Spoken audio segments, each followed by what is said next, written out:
All glories to Srila Prabhupada ki jai. Nama Om Vishnu Padaya Krishna Prestaya Bhutali Shrimati Bhakti Vedanta Swaminiti Namani Namaste Saraswati Deve Guruvani Pacharine Nirvisesa Sunyavadi Paskatya Nisatarine Jaya Shri Krishna Chaitanya Prabhu Nityananda Shri Dvaita Gadadhar Shri Vasadi Gaur Bhaktivinoda Hare Krishna Krishna Krishna Hare Hare Hare Rama Rama Rama Hare Hare. Srila Prabhupada ki jai. All glories to Srila Prabhupada. Today we're going to continue discussing our science of knowledge. And one of the questions we had for discussion today was explain what is knowledge and what is wisdom, and compare it to jnana and vijnana. So, in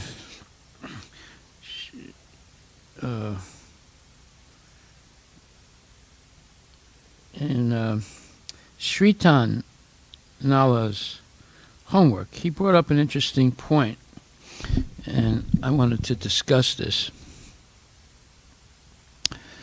That is, he says, explain the difference between wisdom and knowledge and compare it to jnana and vijnana. Well, actually, it's knowledge and wisdom compared to jnana and vijnana in Bhagavad Gita. The difference between knowledge and wisdom is that knowledge is a fact and something that someone is aware of, and wisdom is the ability to use this knowledge judiciously. That's an interesting word, judiciously, Judiciously. So let's write that down as our first vocabulary word, judiciously, Judiciously, or judicious or judiciously, which is the adjective. Using something judiciously means you're careful how you use it, and you use it wisely. Let's put it like that. Let me just take a look at the meaning of the word myself. One second.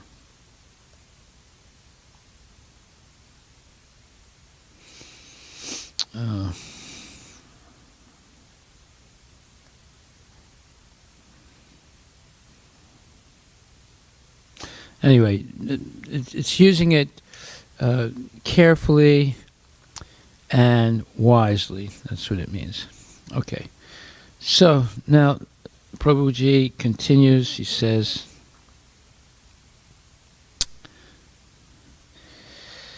jnana and vijnana mean knowledge and realization. This is analogous to the material denotation, but does not align with the connotation. So you have these two words, denotation, D-E-N-O-T-A-T-I-O-N.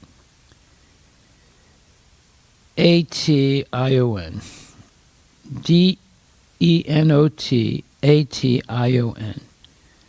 D-E-N-O-T-A-T-I-O-N. Denotation and connotation. C-O-N-N-O-T-A-T-I-O-N. C-O-N-N-O-T-A-T-I-O-N. Connotation. C-O-N-N-O-T-A-T-I-O-N.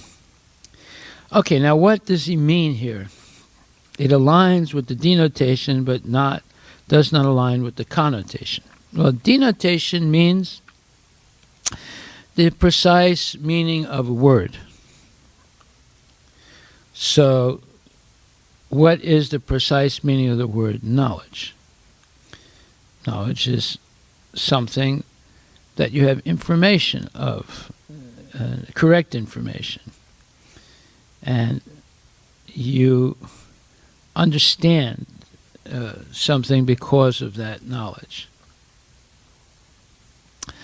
Okay, so therefore he says, this is analogous to the material denotation. In other words, what he means here is jnana means knowledge.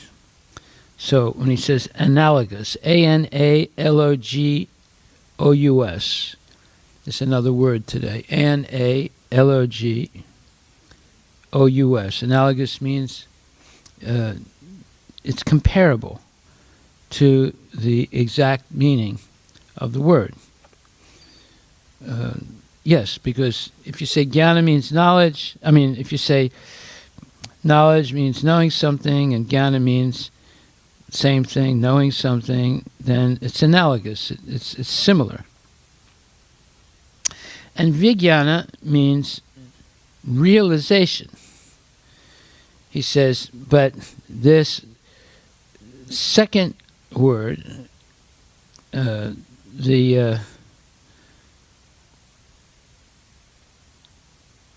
doesn't align with the connotation. Now, what is a connotation?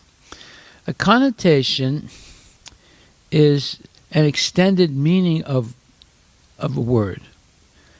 But how is it extended? It's extended through either similes or metaphors. Like, for example, you could say, just like this Sally Agarwal, when she was describing Prabhupada's smile in the Prabhupada Lilamrita, she said, his smile was oceanic, O-C-E-A-N-I-C. Now, what does that mean? That is a metaphor. She didn't say his smile was like an ocean. She says his smile was oceanic. So that oceanic is an adjective describing Prabhupada's smile. Now, a metaphor, a simile is, let's understand simile first. Simile would be, his ocean was like or seemed to be like, his smile was like an ocean. That would be a simile. But if you say his smile was oceanic, then she's using the word oceanic as a extension of the word smile. She's extending the meaning by saying his smile was oceanic. It means it was like grand and expansive, like the ocean. Or another example would be, his eyes were like an ocean. Now, his eyes were like an ocean. That's a simile, like an ocean. But what are you trying to do in that sentence? You're extending the meaning of eyes. It means his eyes were maybe deep blue, like an ocean, or his eyes were very deep, or his eyes were big, like the ocean, or deep, like the ocean, or very expansive, like the ocean.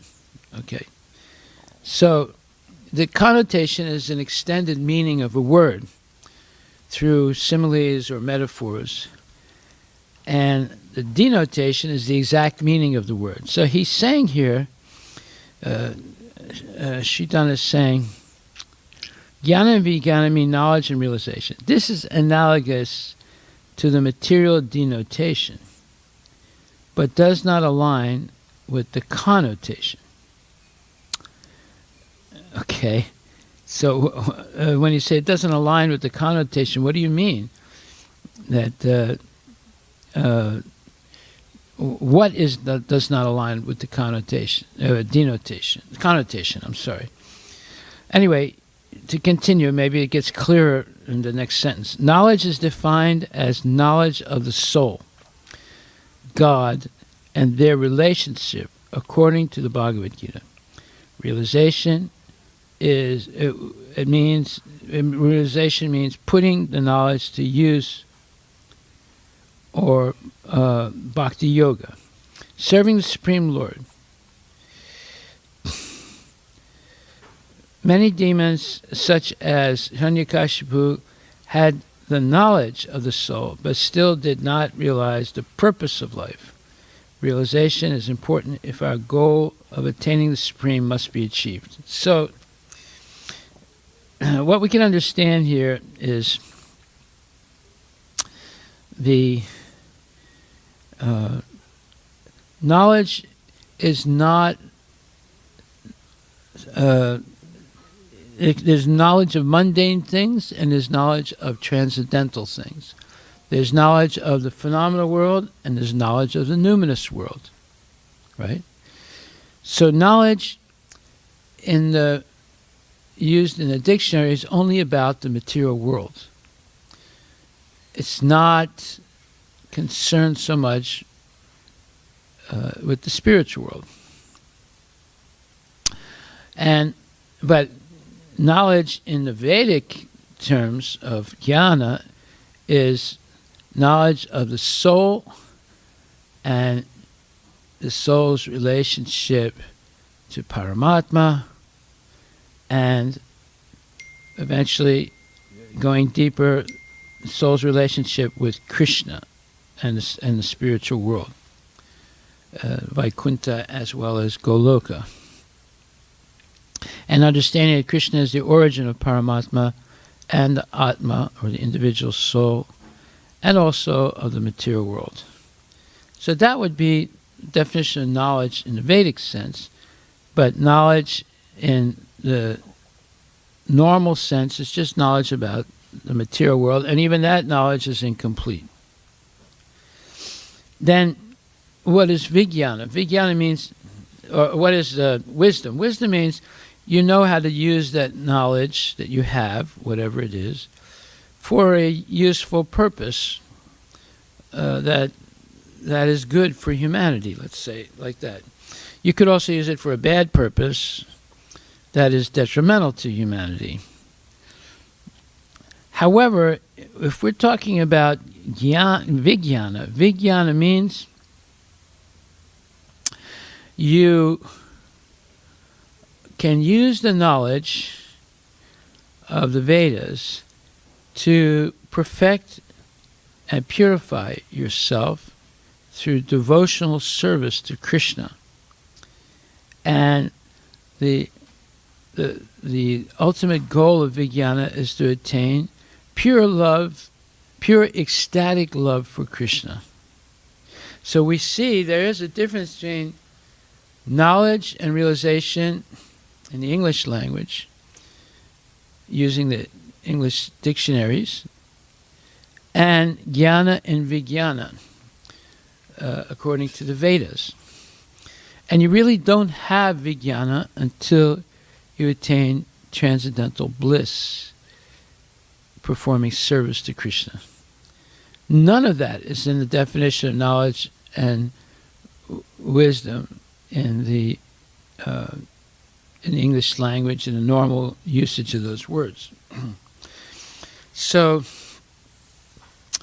the connotation of the exact meaning of knowledge would be knowledge of the material world, knowledge of the individual soul, knowledge of the super soul, and ultimately knowledge of Krishna, who's the origin of the super soul, the individual living entities or souls, and the material creation. So there's an extended meaning of the word knowledge in the Vedic tradition. There's not an extended and it's an extended meaning that is on the basis of denotation, in other words, exact meaning. It's not extended by similes or comparisons. It's extended by knowledge and experience of devotional service that leads to vijnana. Knowledge of Krishna and experience of devotional service that leads to vijnana. So there is anamoya and pranamoya, manamoya, vijnanamoya, and anandamoya. So this vijnana, so these are the 5 states of consciousness. And this is explained in 15th chapter, verse number 3. Let's take a look at that. Is it verse number 3 or?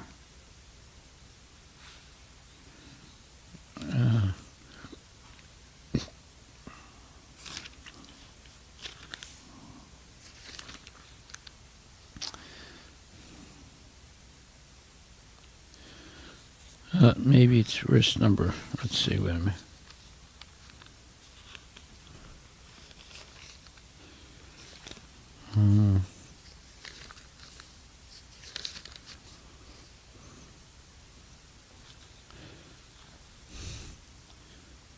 Okay, one second.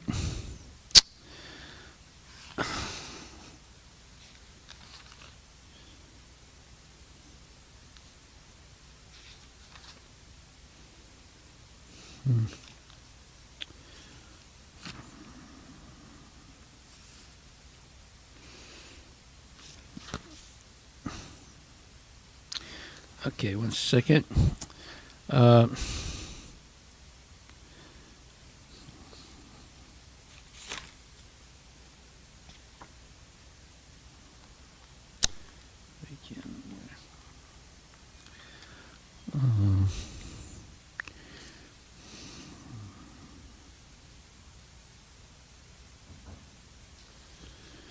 Okay.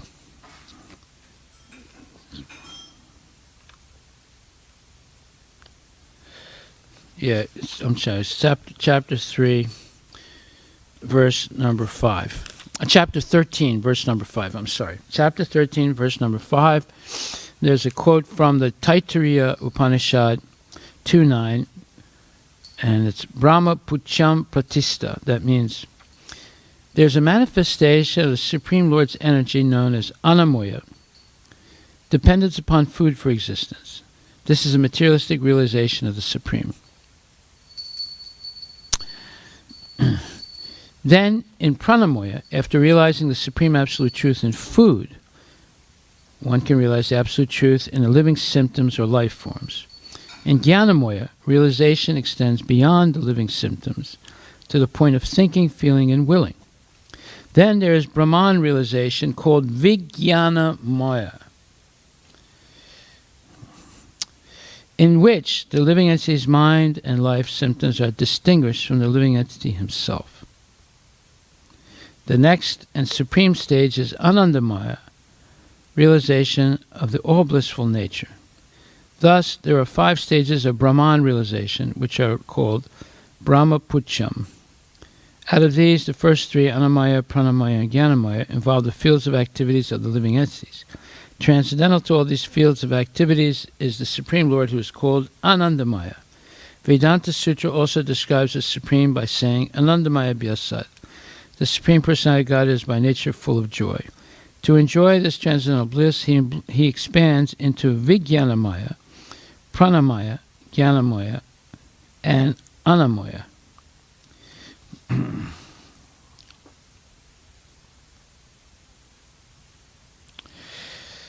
In the field of activities, the living entity is considered to be the enjoyer, and different from him is the Anandamaya. That means that if the living entity decides to enjoy in dovetailing himself with the Anandamaya, then he becomes perfect. This is the real picture of the Supreme Lord as the supreme knower of the field, and the living entity as the subordinate knower, and the nature of the field of activities. One has to search for this truth in the Vedanta Sutra or Brahma Sutra. Okay, so that's the 13th chapter, verse number 5, the next to the last paragraph. So, why am I reading this? Because there's such a thing as Vijnana Maya. Vijnana Maya, it's not Maya like illusion, but Maya, short a, two short A's. It means Brahman realization, or Vijnana Maya, in which the living entity's mind and life symptoms are distinguished from the living entity himself. So that means you see the difference between your body and your soul.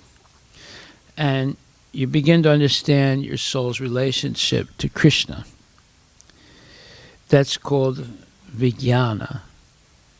And then by acting in that relationship, in a pure way, you attain Anandamaya, or transcendental bliss. So this is the extended meaning or the connotation of the word, or the connotations of the words, first jnana and then vijnana. So before vijnanamoya, there's jnanamoya. What is jnanamoya?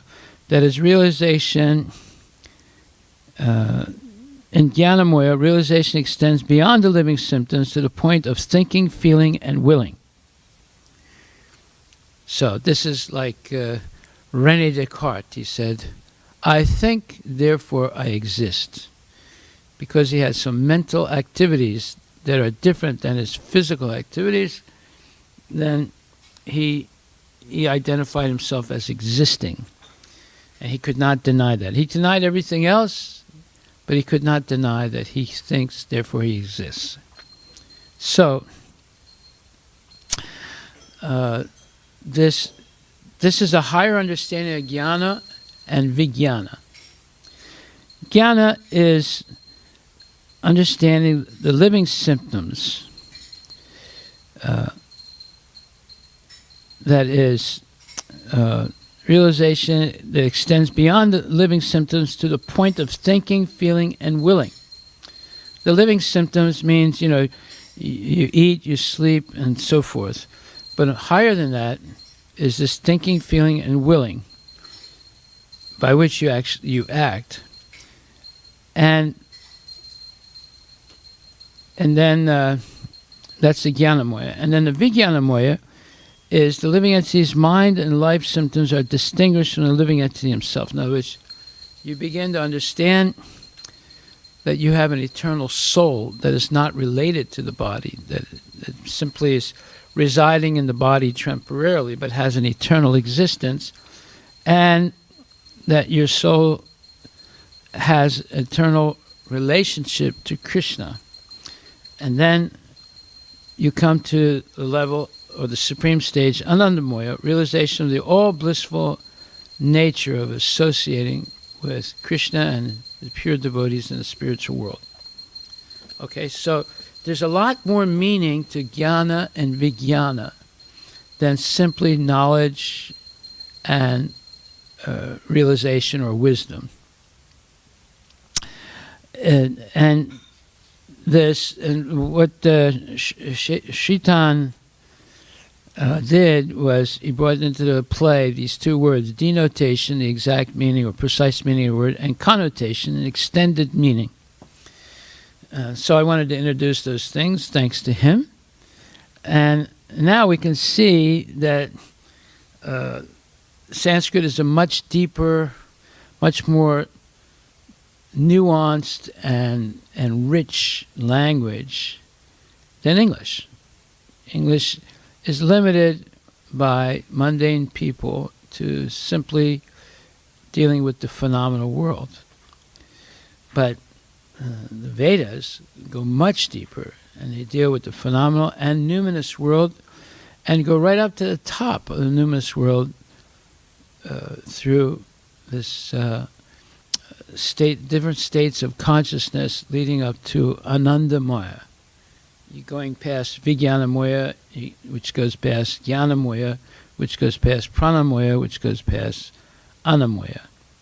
So your homework for next week, or the first homework for next week, is to explain the Brahmapucham, 13th chapter, verse number 5 in the purport. Read that and understand that the human being as a soul has different levels of consciousness as described here.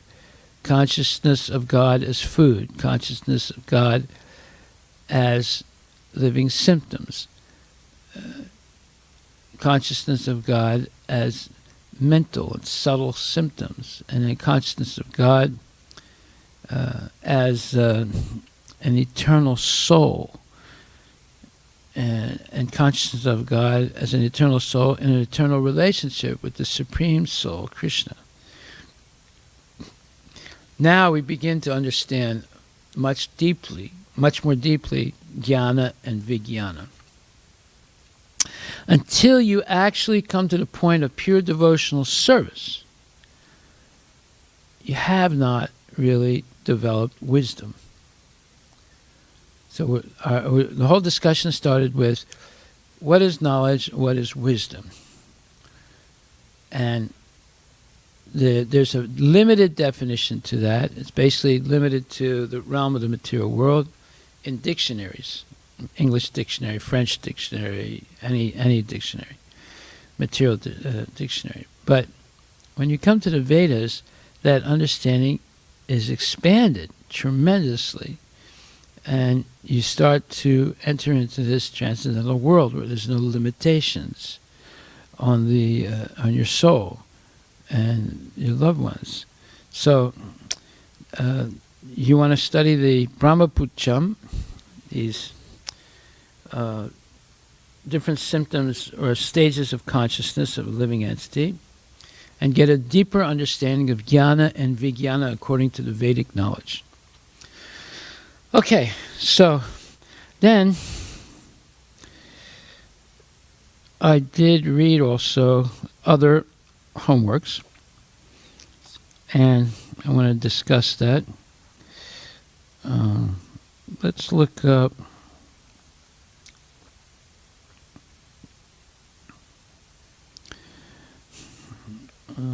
let's see.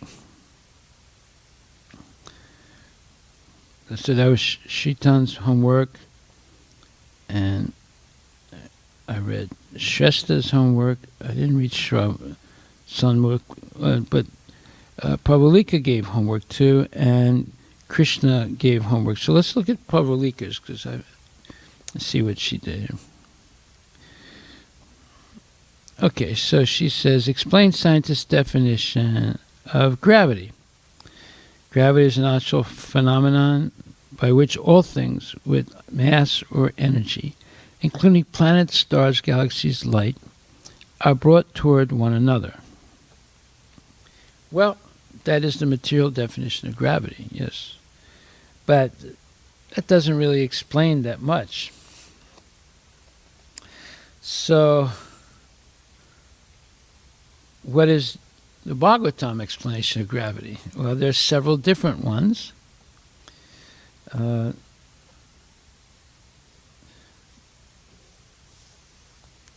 One is that gravity is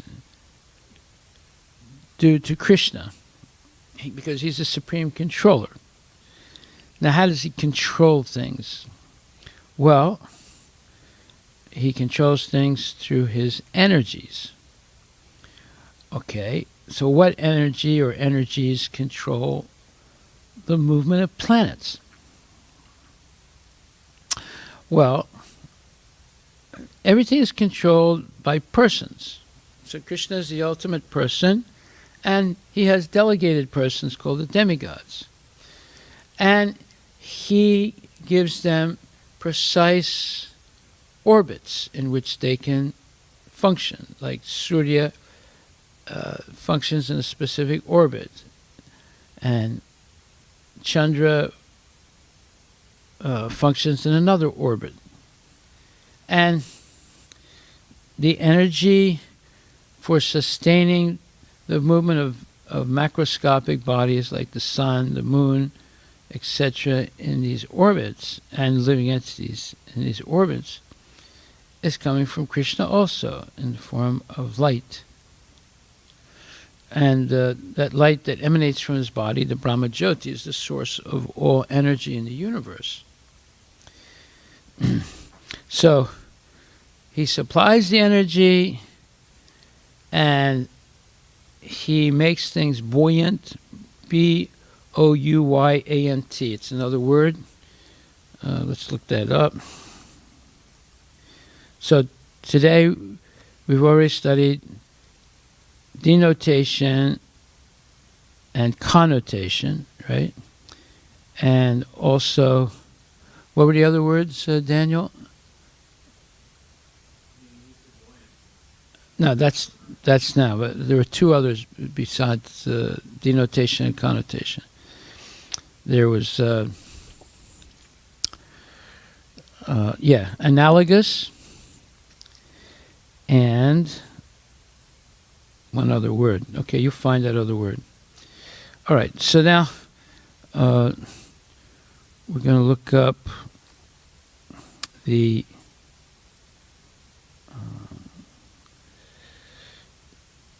okay, so behind everything is a person. So Krishna is the ultimate person. He, just like when you get an airplane and it goes up into the air, it goes into a specific trajectory or a specific path at a specific altitude. And that path is determined by the company that and the different governments who have countries and airspace. So the airline companies have to get permission from those governments to fly over their countries in a certain specific airspace, and everything is pre-planned. Well, Krishna does the same thing. He has its pilots. They're the different demigods like Surya and Chandra and Indra and so forth, and Vayu, and they have their specific orbits, just like Mother Earth, Bhumi Devi, she has a specific orbit. The deity of Mars and Jupiter and Mercury, they all have specific orbits, and they're supposed to be turning in those orbits around the sun or whatever they're revolving around, and therefore we can understand that greater than the scientist's concept of the law of gravity are these universal bodies. Some of them were like huge. Some of them are small. Like a Sputnik is very small. A space module is very small. But they're put into specific orbits and held there by forces of energies, different energies, push-pull energies. And so gravity is not simply related to the mass of different bodies and some type of an attractive force due to their spin and their velocity and their mass. It's due to Krishna, the Supreme Personality of Godhead, and through different ways. One way is through the many hoods of his expansion of Ananta Shesha, holding up individual planets. Another way is through the heat, the electromagnetic wave, heat wave of the sun, which holds planets up through those wave motions. Another way is, having demigods as pilots of those planets, and they're kept in a strict orbit. So,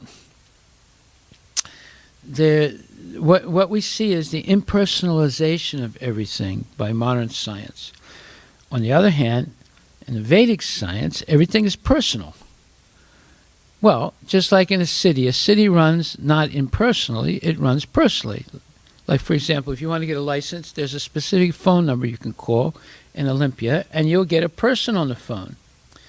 And you'll ask them questions, and they'll guide you to going to a DMV, Department of Vehicles office in Bellevue or Woodinville or Kent or someplace where they have their offices, and then you can talk to someone and get answers to your questions, and then purchase a vehicle through them that should only be used for the purpose of spreading Krishna consciousness. You have to more or less sign a contract like that.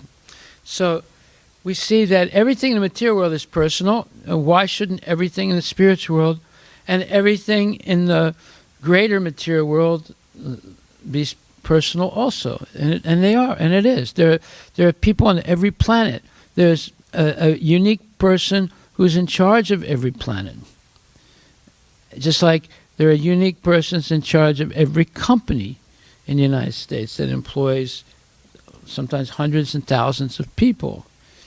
And there's nothing impersonal. If you dig far enough, you'll always find persons behind everything. So there's there's a pattern here. The pattern is that in material knowledge, everything is limited to the phenomenal world, and even in the phenomenal world, it's limited by the imperfect senses of the researchers and the so-called academics and engineers. They only see a very limited part of reality.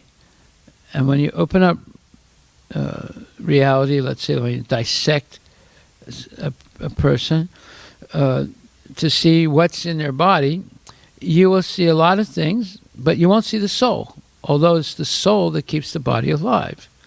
So there's phenomenal and numinous realities that are dealt with in the Vedas and are ignored in the Western science. Therefore, their science is incomplete and relative and theoretical, whereas the Vedic knowledge is concrete, it's factual, and it's sustainable and never changing.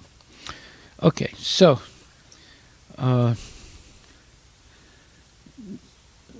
then we'll go back to the homeworks.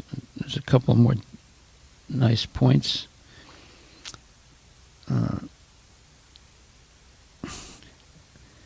So Prabhupada is doing previous homework. She says, explain what is free will, understand what is cause and effect, and practical examples of how nothing can happen without consciousness and intelligence. Okay, fine. Those were previous homeworks. And let's see, let's go on. Let's see, Krishna Raheja also did homework. Let me see what his homework is. So he gave the dictionary meaning of the words. Oh, by the way, Shitan, in the word definitions, you defined the word mute, M-U-T-E. Actually, that was a mistake. The word you had to look up was moot, M-O-O-T. There's a difference between mute, M-U-T-E, and moot, M-O-O-T. What is the difference? Well, mute means something is silent. Moot means that there's a point that's debatable, and there's a possibility that even though you debate it, you'll never come to a conclusion. So that's called a moot point, M-O-O-T. And mute means that you can't hear something. You have a problem hearing it. Okay, so you thought the word was mute, M-U-T-E, but actually the word is moot, M-O-O-T. Okay, so Krishna Raheja, he gives a definition of pithy, concise, and to the point statement. Wisdom, the quality of having experience in whatever the context, the quality of being wise. contempt, the feeling that a person thing is below consideration, worthless. Congenial, pleasant because of personality qualities similar to one's own.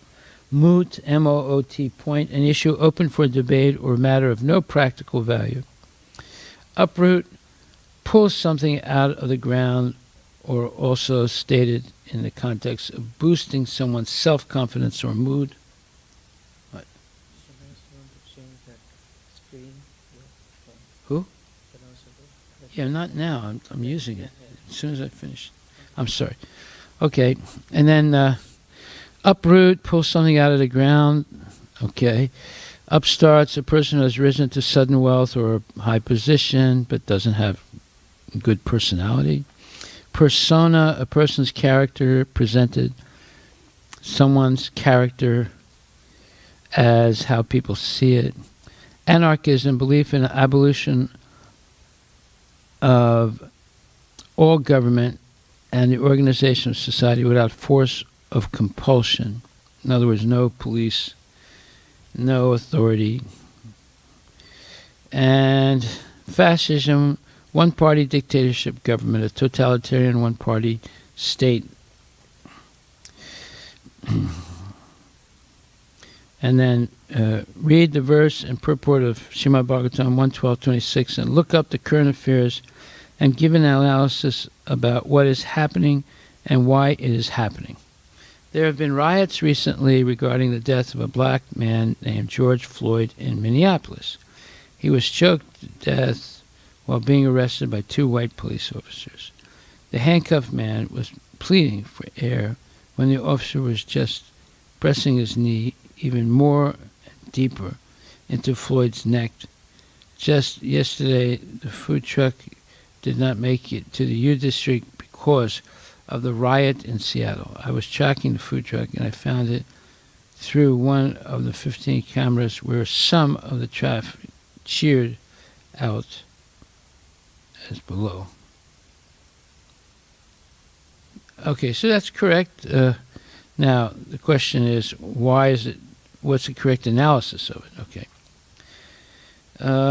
Police had to throw flash grenades and OC gas, I guess some kind of gas, around to control the crowd in Seattle, and the riots were even worse in Minneapolis. According to Srimad Bhagvatam 1:12-26, people in this world of Kali are constantly engaged in wine, women, gambling, and eating meat from slaughterhouses. If you reverse the definition of these things, you get 4 regulative principles.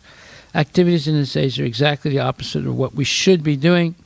With this, how can you expect peace and morality if people are engaging and breaking those 4 principles all the time? Activities in this age are exactly the opposite of what we should be doing. With this, how can you expect peace and morality? The cause for all this nonsense is because people are engaged in exactly the opposite of the 4 regulative principles, which destroys all peace and morality. And by the way, George Floyd was no innocent man. In fact, he made counterfeit illegal money. Oh, that we're not sure. He had a counterfeit $20 bill. How did he get it? That's why the police were investigating him. And but they did a poor investigation. I mean, their treatment of him was outrageously wrong. You don't suffocate a person to death by trying to handcuff him. That doesn't make sense. And was he resisting? He might have been resisting a little bit, but it didn't require such a Machiavellian, let's say, process of arresting him, by which he died. So that is basically a type of murder. It's 3rd-degree murder. So look up, as a point of interest, what is 1st-degree, 2nd-degree, and 3rd-degree murder according to the law in the United States. And look up what is manslaughter. So 1st-degree, 2nd-degree, 3rd-degree murder, and manslaughter. Okay.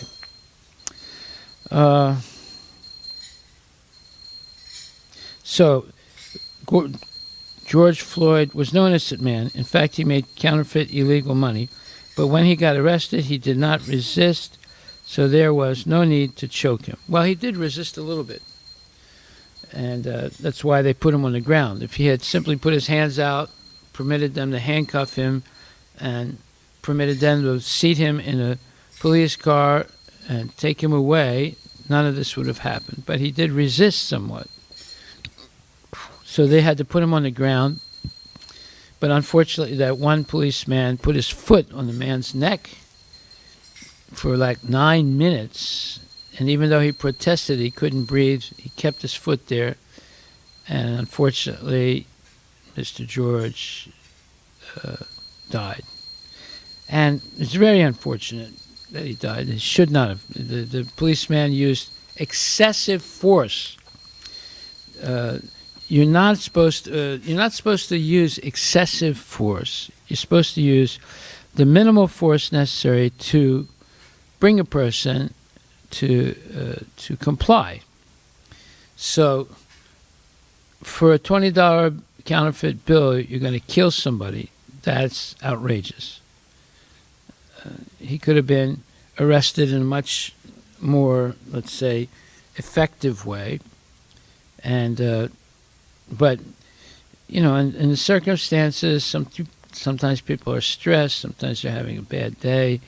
You have to take all those things into account when you attack. When you want to resist arrest. The policemen have the guns. If you just listen to what they say, they don't do anything. If you provoke them, then they have what you call a short fuse. They're under stress. They're in a big crowd of antagonistic people. And, in the case of Floyd, he had basically driven his car away. They found him. They asked him to get out of the car, and he gave them some resistance, and eventually they unfortunately killed him. So that is an injustice. That's not following correct protocols, and now there's been a pattern of that. But see, it's not just white people killing black people.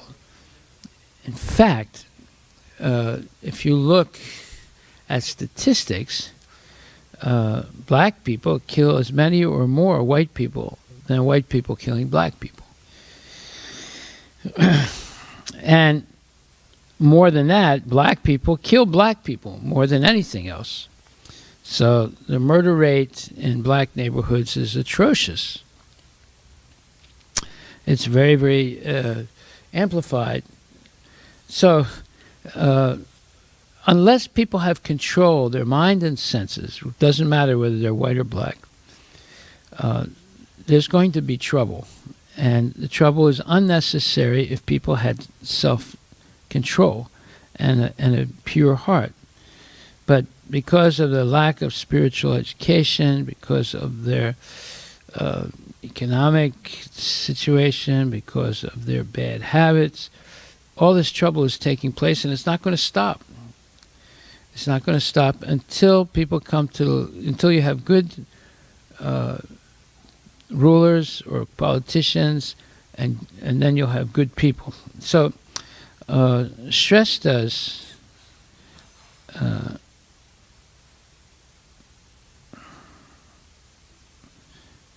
Krishna Raja wrote a lot about this, why this thing is happening, and he definitely did his homework based on 126, the 11226. Okay. All right, so now let's go to Shresta's homework, because she did Shresta and Samark, both of them did also very good homework. So we read Pravalika, we haven't read Samuk, and Shrivani also did very good homework. Let's just take a look at hers. Yes, so she says, look up the latest news and say why it is happening and how we can fix it.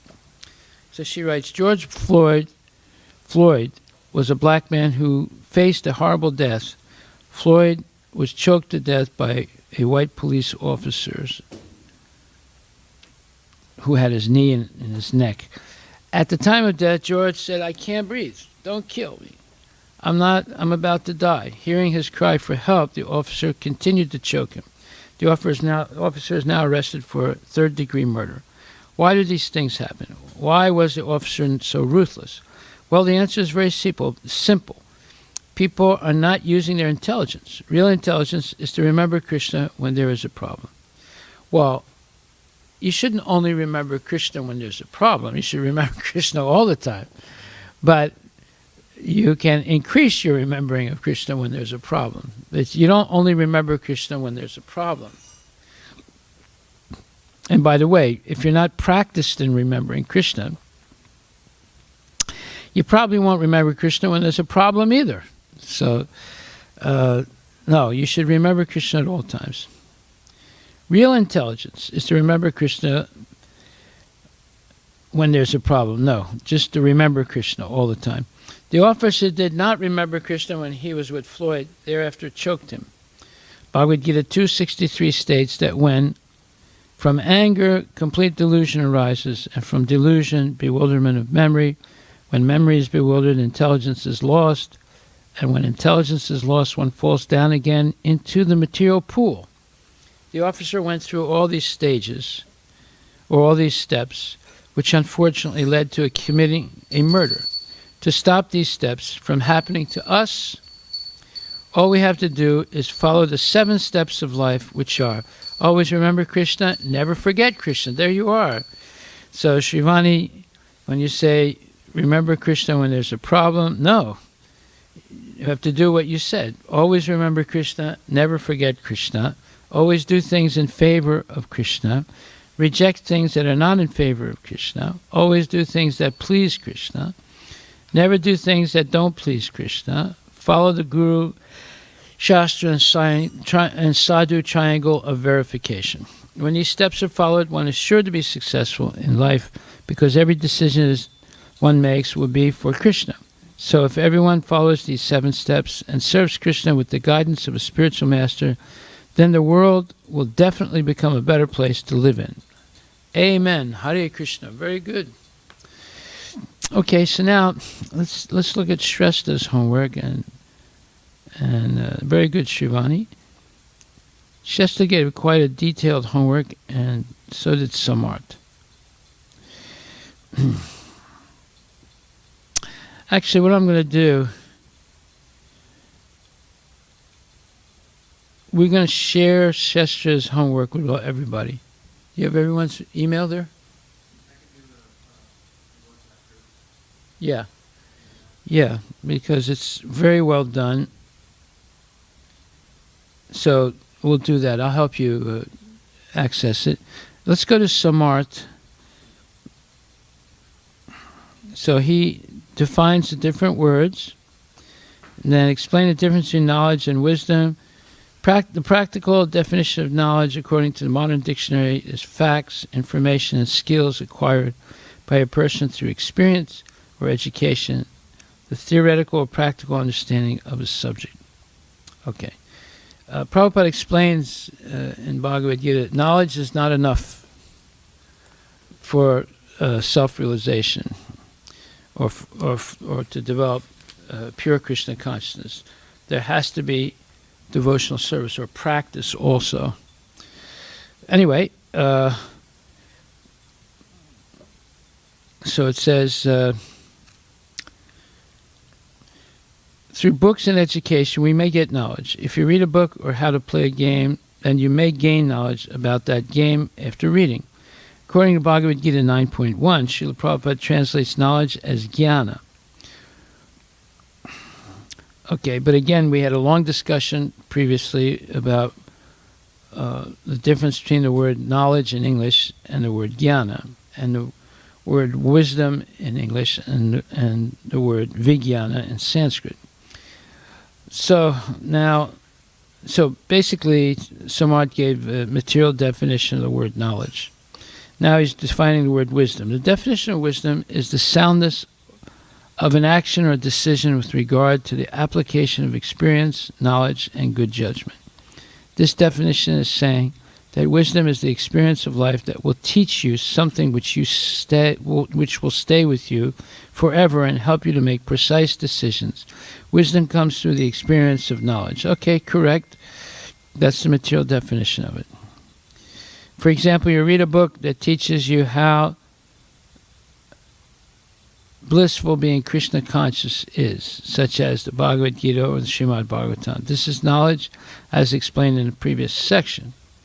The wisdom part is when you experience bliss by actually following the regulative principles, regularly chanting the holy name of the Lord, and doing devotional service. Okay, so now what Samart did was he jumped from the material definition into attempting a spiritual definition. In Bhagavad Gita 9.1, Prabhupada translates Vijnana as realized knowledge, in other words, wisdom. Okay. Well, as we explained before, there's a material definition of knowledge and a material definition of wisdom. But then there's the enhanced material and spiritual understanding of these two words. So your homework for next week, and the second homework, is to expand your explanation of what is knowledge, what does the word knowledge mean in English, and what it means in Sanskrit, jnana, and what wise means in English, or wisdom, and what it means in Sanskrit, transcendental knowledge. So that's, you want to do an expanded explanation of the meanings of these words. Okay, and then Samart writes about what's happening with the present riots. Okay, so he says, why has this whole thing happened? People identify themselves as the body, not the soul. Hence, people discriminate against other people by the color of their skin. Everyone thinks I am the controller. The police want to control innocent people with their power. The evil protesters want to show their control by burning things and breaking things up. No one wants to follow the rules of their duty. Some of the evil police are not following the rules of their job. So are the evil protesters. Leaders are not setting a good example to society. Few leaders want to use this for their personal political agenda. They don't want to get to the root cause of the problem and fix it. In all sections of the society, people are overflowing with lust, greed, anger, and material desires to exert their power. Okay, correct statements. It is stated in Srimad Bhagvatam 112:26, the symptoms of Kali are wine, illicit sex, gambling, and slaughterhouses. In other words, intoxication, illicit sex, gambling and speculation, and meat eating.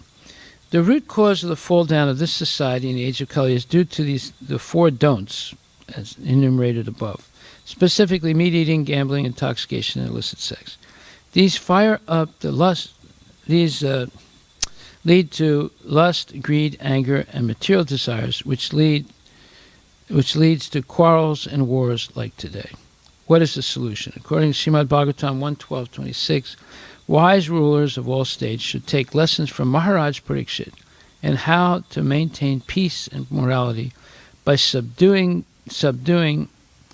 the upstarts and quarrelsome people who indulge in wine, illicit connections with women, gambling, and meat eating, supplied by regularly maintained slaughterhouses. The state fathers, therefore, must follow the principles of becoming wiser by devotion to the Lord, by chastising the breakers of discipline, and by uprooting the symptoms of quarrel. Good. So that's a direct quote Samart makes. Then he writes, the solution is the trickle-down theory as stated above. The leaders have to be wise enough to tackle the upstarts and quarrelsome people. They need to set an example to the society by following the four regulative principles themselves and becoming devotees, and by bringing reforms to stop meat eating, gambling, intoxication, illicit sex. This will put an end to this continuous cycle of all problems that we are facing in society. Correct, Samart? In other words, if people follow the Vedic path correctly, then there'll be peace, prosperity, happiness, and everyone will make spiritual advancement in this life and go back to Godhead at the end of life. This is what Prabhupada has been explaining over and over again in Bhagavad Gita and Srimad Bhagvatam.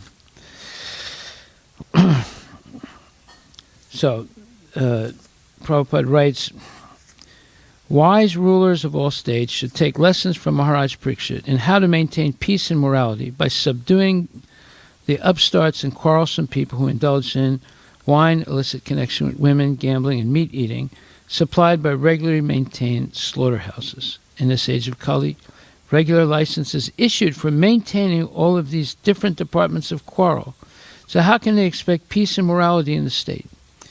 The state fathers, therefore, must follow the principles of becoming wiser by devotion to the Lord, by chastising the breakers of discipline sent by breakers of discipline, and by uprooting the symptoms of quarrel, as mentioned above. If we want blazing fire, we must use dry fuel. Blazing fire and moist fuel go ill together. Peace and morality can prosper only by the principles of Maharaj Parikshit and his followers. So Maharaj Parikshit was a perfect devotee, the wisest man in the world in his time, and he was able to guide all the other wise men because he was wise in every field of knowledge. Unless, therefore, the king or head of the state is the wisest man, he cannot control all types of wise men in the state. In the line of royal succession in the family of Maharaj Yudhishthira, all the kings, without exception, were the wisest men of their times, and so also it is foretold about Maharaj Parikshit and his son, Maharaj Janmanjaya, who was yet to be born.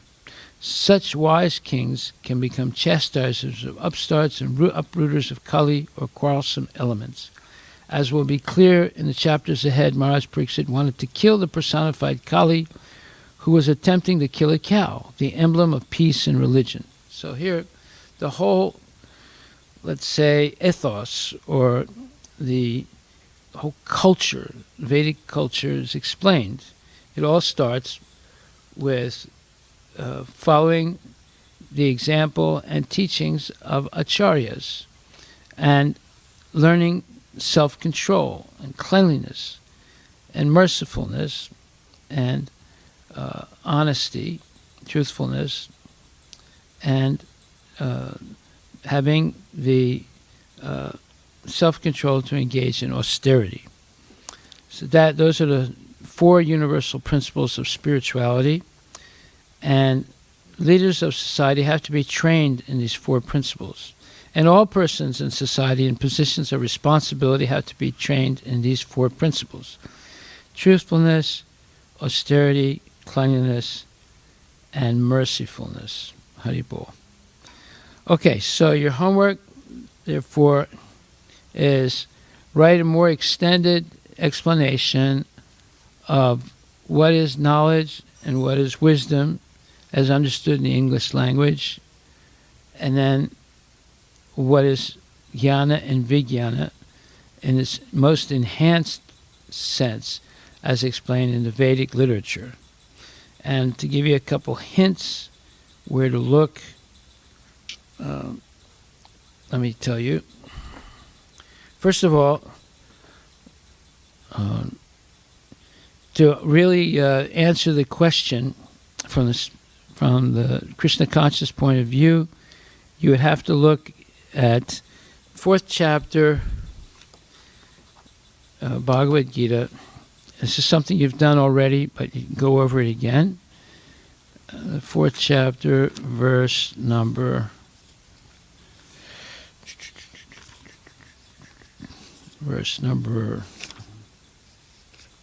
10. In the purport, Ado Shraddha Tata Sadhu Sangata Bhajana Kriya. You've already done this, But those are the different stages of development in Krishna consciousness. And the highest stage, of course, is prema, or pure love for Krishna. So this is a spiritual process by which people can make spiritual advancement. You have to, if you want to have an ideal society, at least the leaders of society have to submit themselves to this process. And the first is to develop some faith that genuine sadhus can help you, and then associate with those saintly persons, and then in their association one learns the importance of proper initiation by a bona fide spiritual master. Then under the tutelage of the spiritual master, one clears away all anarthas, all bad habits. Then one develops steadiness and strong faith in Krishna consciousness. Then one develops a taste for hearing and chanting, and then one becomes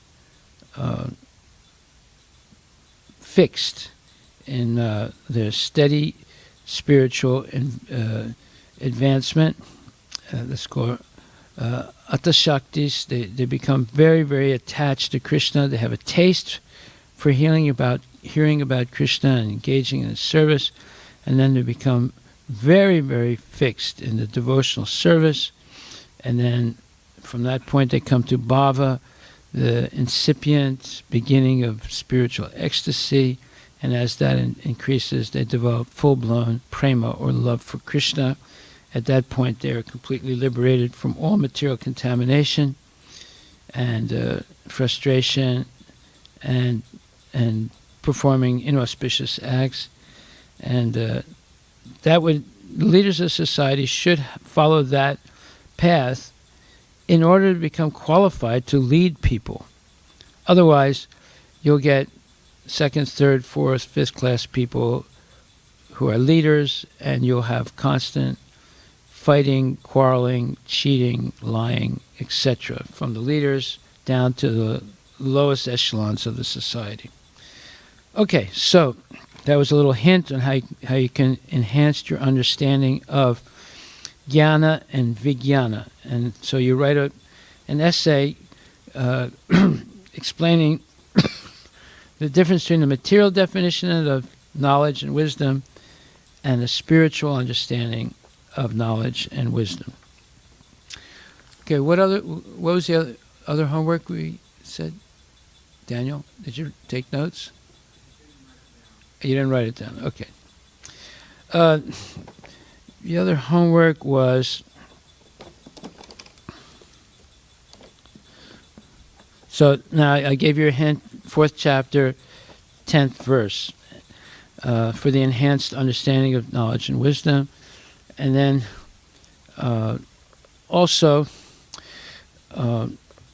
look up the universal principles of spirituality. That is mercy and cleanliness, truthfulness, and austerity. Then connect that to meat eating, intoxication, gambling, and illicit sex. So for this you look up the Srimad Bhagvatam, Canto 1, Chapter 16, verse number 20, 1:16:20.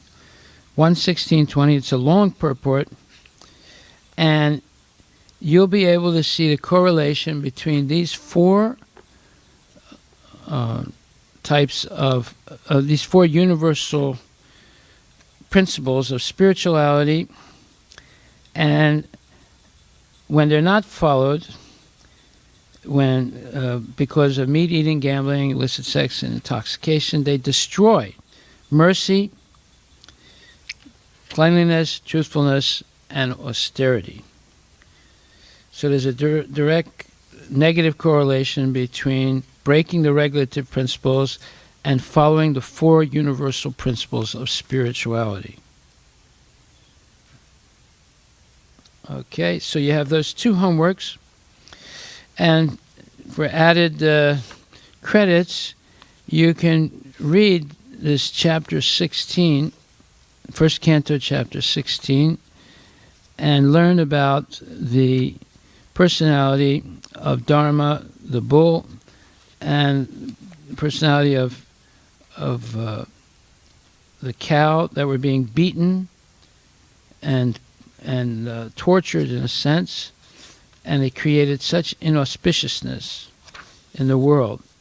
And it's like the onset of the age of Kali because of that type of behavior. Okay, are there any questions?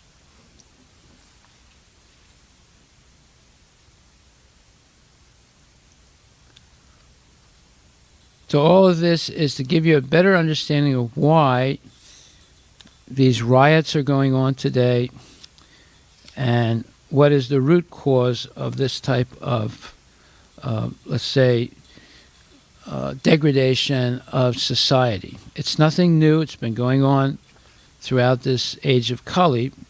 Every once in a while it becomes much more intense, as it is now. And now you can understand what the real cause is of these problems. Okay, all glories to Srila Prabhupada Ki Jai. Hare Krishna.